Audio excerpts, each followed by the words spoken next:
In the House, it is the one and only Lee Yancey, who is chair of House Drug Policy Committee. Morning, sir. How are you? Thank you for coming in. Looking good this morning. Good morning, Paul. I'm here for my light interrogation. Are you sleepy after the marathon round last night? I got home at 9:30. Went to bed. I got some supper. I went to bed by 10, and then I woke up at 2:30 and couldn't sleep. So here I am. Well, you got to replay those things over and over. And I'm sure, I don't know if Trey got any sleep last night. It is just terrible. It's terrible the way that the way things are in Mississippi now. You basically have a white Republican Party and a black Democrat Party, and no longer can you have a debate about policy. Every single thing is about race, and that's the way it's interpreted. Yeah. And I understand that people who are of African American race have a perspective that I don't have, and I try to put myself in their shoes. And we have a perspective as Caucasians, and the fact of the matter is, people are scared to go to the city of Jackson because of the crime rate, because of the murders, because of the carjackings. And something has to be done when things are going wrong with the water, with the sewer, with the garbage pickup, on and on and on. How long can we sit back and watch our capital city become a place that looks like a third world country? And you have a legislature that comes in from all over the state for 3 months of the year, and we feel like this is not safe. I don't disagree with you on some things, but I'm telling you, and they're rare, but we do know some African American Republicans out there, and when you start looking at their political ideology from the Supreme Court Justice Thomas to Tim Scott and others out there who are embracing the conservative view. Sometimes I think it has more to do, and I understand the makeup of the Black Caucus, don't get me wrong, and the power they wield now in the Democrat Party. But sometimes I think it's more about political ideology, and if it was embraced, if we had the majority if the Black Caucus was a Black Republican caucus in the House, I think Jackson would be a totally different place, because you would embrace fiscal conservatism and understand that you have the heart of a public servant, and if something doesn't work, you change it.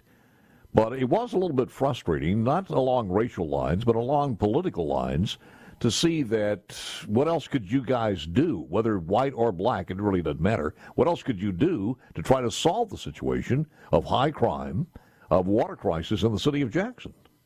I think that we're doing all that we know to do with the bills that we have.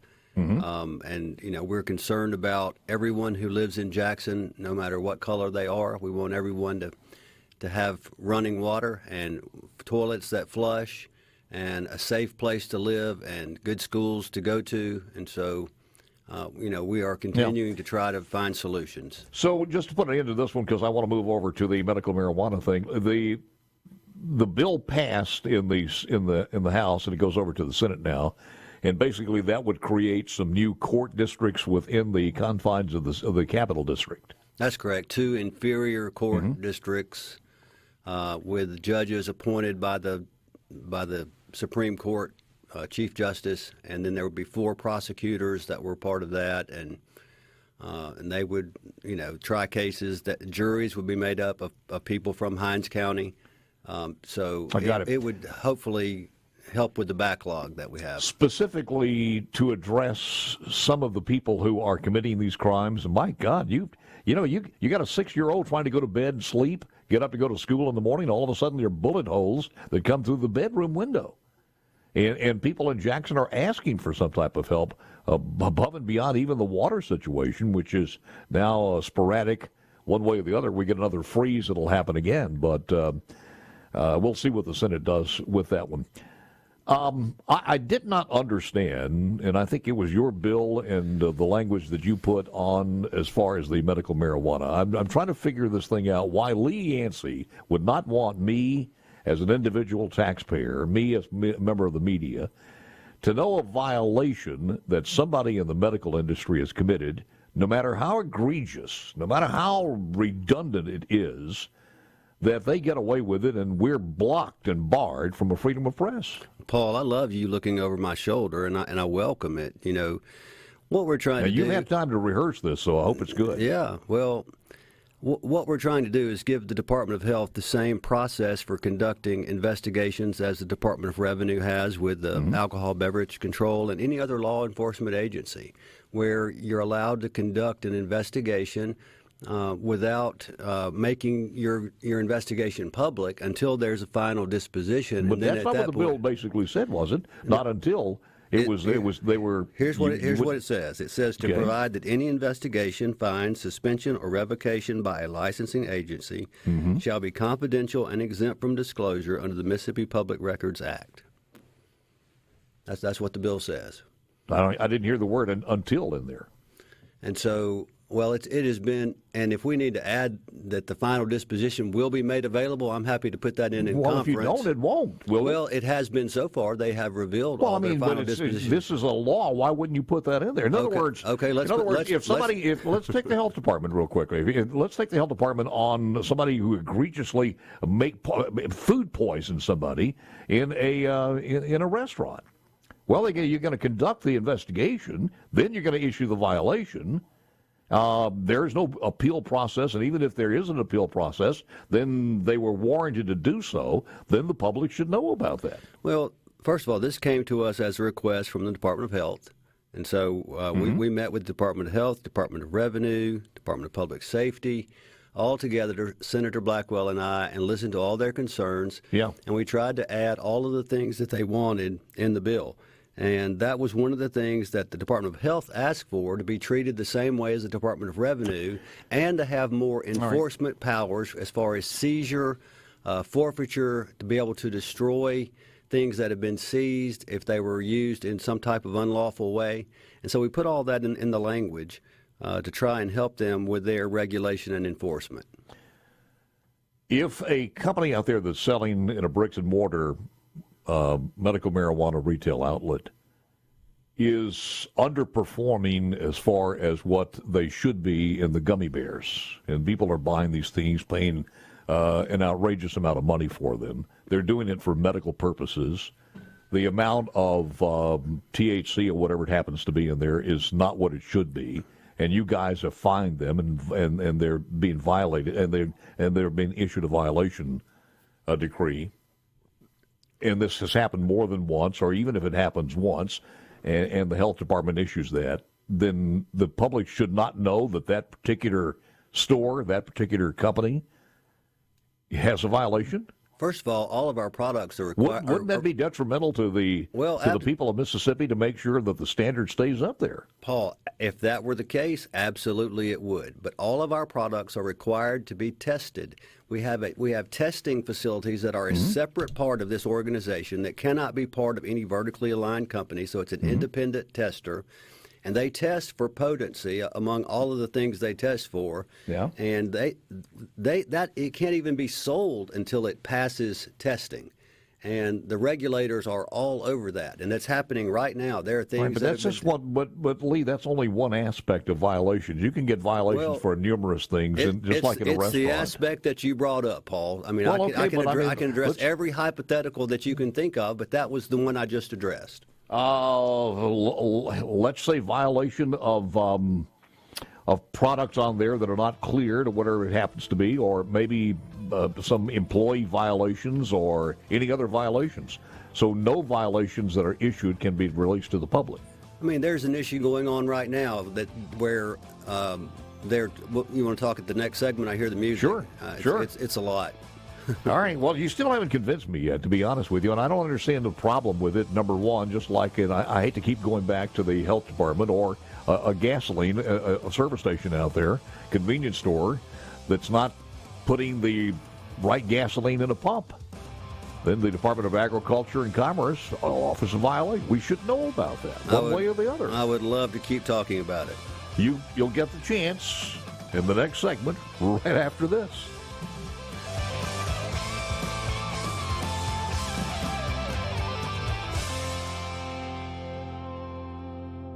Let us get back with Lee Yancey, chairman of House Drug Policy Committee. And I do want to ask you a couple of other things. So I'll give you the last spiel on this one quickly as far as this medical marijuana, your final thoughts. Well, again, we're trying to treat the Department of Health the same way that we treat the Department of Revenue. We let them conduct an investigation, and they don't have to release what's going on in that investigation until it's complete. Because there's an appeals process. Just because there is an accusation made or there's a charge, there is a chance for the company to appeal, and it may be that the charges were not warranted.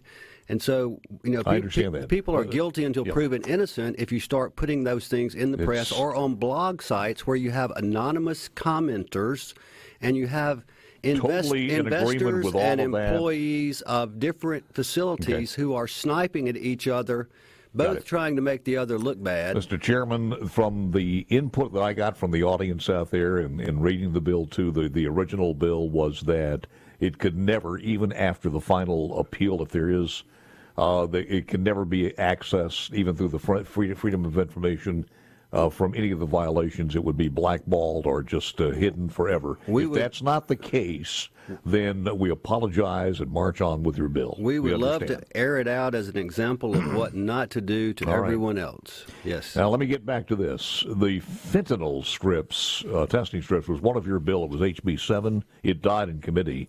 Is there another bill out there in the Senate or in the House that will achieve that objective? Okay, so I killed my own bill, but I took up Representative Chris Bell's fentanyl testing strip bill and passed it and sent it to the Senate. Good. So it's very much alive. The Senate, I believe, has already passed it. And if there are any changes, then we'll have to go to conference. If there are not, then it's on its way to the governor. What was it in his bill that you like better than your bill? I just liked his bill because he filed it the year before, and I felt like I shouldn't just usurp my power as chairman and take my own bill up. Chris had been working on that, and I wanted to give him the credit for it. Did HB 4 did pass the tianeptine bill that you authored? Yes, we passed that yesterday, and that placed it on Schedule 1. The tianeptine in the Senate passed at Schedule 2, so that will go to conference. Nick Bain also has a kratom and tianeptine regulation bill that will probably come up today. So all of those things will have to be worked out in conference. I asked for them to, because I had a question about why was it Schedule 1, because that was what someone thought was pretty harsh, and I just asked for a strong negotiating position to go and meet with the conferees from the Senate so that we could make sure we get tianeptine off the shelves and not available to minors and not sold in gas stations. And so that's my goal. Both of those are labeled as are intended as Schedule 1 on kratom and also tianeptine, right? So tianeptine, in my bill, it was Schedule 1. In the Senate bill, it's Schedule 2. The difference being Schedule 2 through 5, you would have to have a prescription. It would be behind the counter. Schedule 1, it would not be available at all. How does your bill, it died in committee because we were talking to Chairman Busby about this one. Your bill was 818, and the PERS board required them to make investment decisions with sole purpose of maximizing returns. Does this kind of harbor some thought processes on your part, too, that the PERS board needs to be revisited, or what? I think we've seen across the country that there have been instances where boards were choosing investments based on political ideologies, whether it was environmental, social, governance. Whoa. For instance, they would not invest in oil and gas type equities and rather would invest more in EV vehicles and I think that what boards should do is invest in whatever is best for the participant in the plan. That's what a fiduciary does. It puts the interest of Do you have evidence that's been happening as far as our PERS board? I don't think it's been happening in Mississippi, but it has happened in other parts of the country, and the Department of Banking was on board with this bill, as was the Mississippi Center for Public Policy. It's kind of hard when the president starts talking about banning this and that, and you can understand why people are getting a little jittery about long-term investments in oil and gas. Absolutely. We need investments that provide a good return. All right, one more here before I run out of time. You have a bill, HB 1315, that's been transmitted to the Senate. Pornographic media materials regulate access to minors, require age verification. And I can't see anybody voting against this, but tell me, how's that going to work? So I really don't know how it's going to work. It was requested from a licensed professional counselor in Rankin County who deals with people who are addicted to porn, and most of them became addicted to porn at a very young age. And so what's going to happen is that the people who own these websites are going to have to put some type of age verification on their site, so that if you go to that site, you're going to have to prove you're 21 before you can access the site. No, that's the key there. How do you do that? How do you prove if it's a 13-year-old who know more about taking the side streets on the internet than most adults do? Well, how do they prove that? There are those types of safeguards already online in a number of places, and you know, it's all the technology. Well, are they working? The technology's there. It's just a matter of making them use it. I don't understand how. I can't explain the technology to you. If you pick up the phone, how do you verify that you're 13 years old or 33 years old? You can scan your driver's license in. You know, and then you have to scan your driver's license. I suppose that would be visit a website. I suppose that would be one way. I'm not sure how it works, Paul, but no. Here's my point on this. I agree that it was a problem, and so well, it is a problem, and we need to find a way to do it. I just wondered if you're going to pass a law, do you have the mechanism to do it without creating a lot of problems? Sure, and the deal with this bill, and this happens sometimes when you file bills. They get assigned to a committee that you're not on, and that happened with this bill because I'm not on Judd B. So it went to Judd B. I couldn't present my own bill. Nick Bain presented my bill to the committee, and so he's in charge of that bill now. It has my name on it as the author, and I'm in full agreement with there being a 21 age requirement. Well, you also have some responsibility to know whatever's passed by law does work. Absolutely, it's just not feel good. Absolutely, and I trust Chairman Bain to do that. And I've had my head in marijuana and tianeptine and kratom and up to my eyeballs in fentanyl testing strips. So I can take that clip right there and make a great cut. There you go. I'm up to my eyeballs in alligators. It's that time of year. But one more before we run out of time here. And the reason when I saw that bill, I said, if we can do that, it would be great. And if it works like it's supposed to work. But if we can do that, why can't we stop some of these convoluting calls, these nuisance calls from telemarketers? If we could do that technologically, get that done, why couldn't we stop some of these calls? I think that's a great question. I hate those calls. I get them every day. I hate it. The Public Service Commission keeps telling me that they're on top of this, and they're not on top of it. One more here before we let you go is the con law. Any changes on con? Because you had the HB, I think 1493, and it died in committee to remove certain health care facilities from that. Yeah, is it dead this year, or is it I had a mutiny on my committee over that. I got thrown over the side of the ship with that bill. I was trying to create... lobbyists hit you in the hallway, or what? Lobbyists hit all my committee members, I think, and Hospital Association got me, but... I was trying to create... Well, Tim has earned his money. Yeah, he did. He really did. And I was trying Tim called me. I was trying to create more chemical dependency centers across our state because there is a 2-week wait list to get into the ones that we have. And if you're hooked on a drug and you're wanting to go to rehab, you don't have 2 weeks to wait. You're going to be dead in 2 weeks or back on whatever drug you're on in 2 weeks. So there's a need for more chemical dependency centers, and you shouldn't have to have a certificate of need to open one. And you shouldn't have to ask permission from the Department of Health to get a certificate of need for that. I think what we need to do is go to the Secretary of State's office website and just start reading some of the campaign contributions on some of these bills. Well, this bill didn't affect hospitals. It didn't affect nursing homes. It didn't affect anybody except maybe other chemical dependency centers who have so many people in them that they have a 2-week waiting list. But they're so afraid of the slippery slope that someone is going to come and give them a little competition. And they need some competition because it would lower the cost, it would increase the quality, it would create more access to care. We need to get rid of the certificate of need. You guys are doing this all wrong. I've been in marketing for almost a half a century here, and the way you do that is just find out if you got a guy or a company that wants to come in and let them put a press release to the small town of so-and-so that they're willing to come in, but they're being blocked by con. Let the public start riling against this thing. There you go. But just to ask you, have you had anybody who's actually said we would come in and put a dependency center in that area?